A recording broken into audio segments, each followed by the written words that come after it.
Hello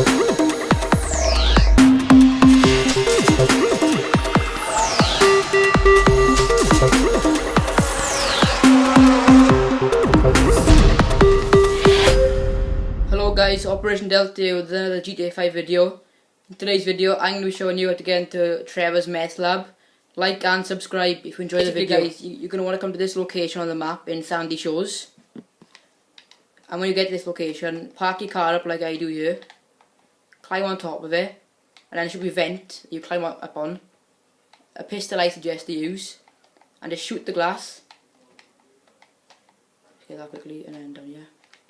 And just climb in. Simple as that.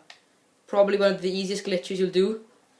And you can have as many stars as you want. The police won't find you in here.